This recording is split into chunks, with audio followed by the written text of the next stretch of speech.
Bonsoir à tous, bienvenue à ce flash d'information. C'est son premier conseil des ministres après sa réélection. Le chef de l'État, Alassane Ouattara, a présidé ce matin le premier conseil des ministres de son second mandat. Il a annoncé que le gouvernement est maintenu en fonction avec comme premier ministre Daniel Cablon-Decamps. Des décisions ont été prises lors de ce conseil, notamment dans le domaine agricole. La campagne 2015-2016 de la filière coton s'ouvre le 15 novembre prochain. Le prix du kilogramme est maintenu à 250 francs CFA. Nous en reparlerons à 20h, mais avant, voyons un extrait de l'intervention du président de la République après ce conseil des ministres.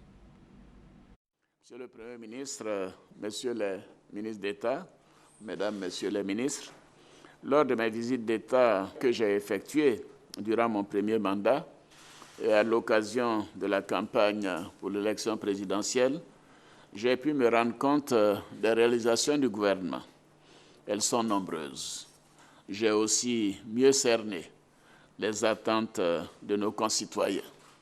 Ces attentes sont nombreuses également. Vous l'avez compris, il nous faut faire plus avec moins de ressources. J'ai décidé donc, au vu de tout cela, de continuer avec la même équipe. Monsieur le Premier ministre, le gouvernement que vous dirigez est donc maintenu en fonction avec vous-même à sa tête.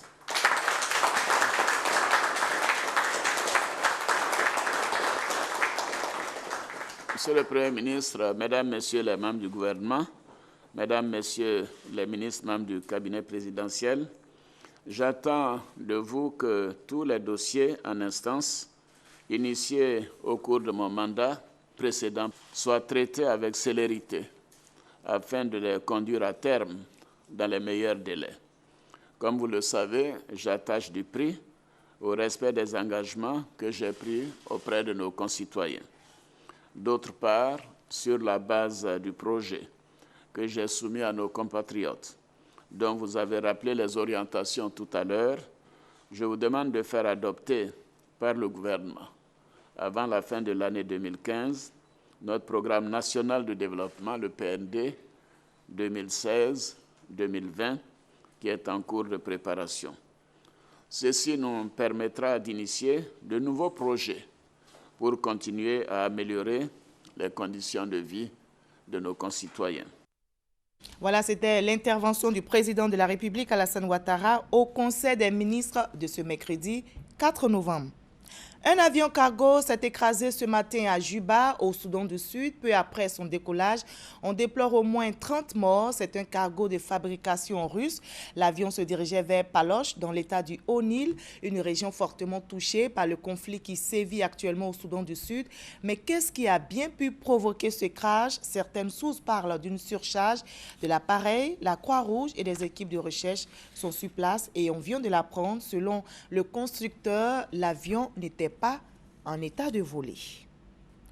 L'organisation de l'État islamique fait encore parler d'elle. Ce matin, au moins 3 policiers ont été tués dans un attentat suicide dans le Sinaï en Égypte, une attaque qui intervient 5 jours après le crash d'un avion dans le désert égyptien. Le crash qui a fait 224 morts a été revendiqué par l'organisation de l'État islamique, mais selon les enquêteurs, d'autres pistes sont à privilégier. S'agit-il d'une défaillance technique de l'appareil ou de l'explosion d'une bombe à bord de l'avion? On attend toujours les résultats de l'enquête. La presse turque, de nouveau sous pression, 2 journalistes ont été écroués pour tentative de coup d'État selon la justice. Leur crime, la une de leurs journaux avec ce titre, le début de la guerre civile, leurs journaux retirés des kiosques avaient osé critiquer le pouvoir. À noter que ce n'est pas la première fois que des journalistes ont des démêlés avec la justice en Turquie. Le pays, sachez-le, est classé 149e sur 180 concernant la liberté de la presse. En Roumanie, le Premier ministre Victor Ponta a démissionné. Il a cédé sous la pression de la rue. Hier, des milliers de manifestants, 20 000 selon les organisateurs, ont défilé à Bucarest pour demander la démission du gouvernement après l'incendie d'une discothèque qui a coûté la vie à 32 personnes. Pas moins de 140 autres sont toujours hospitalisés. Les manifestants dénoncent la corruption des autorités qui aurait permis tout un tas d'irrégularités ayant conduit à l'incendie de la discothèque. Le Vatican secoué par un scandale financier. 2 livres révèlent le détournement de plusieurs centaines de millions d'euros. Ces fonds détournés étaient destinés à des œuvres caritatives. À l'origine de ces fuites, 2 personnes, un prélat et une consultante qualifiés par la presse italienne de corbeaux. Le pape François se dit très amer, mais déterminé à aller au bout de ses réformes. Fin de ce flash, rendez-vous à 20h.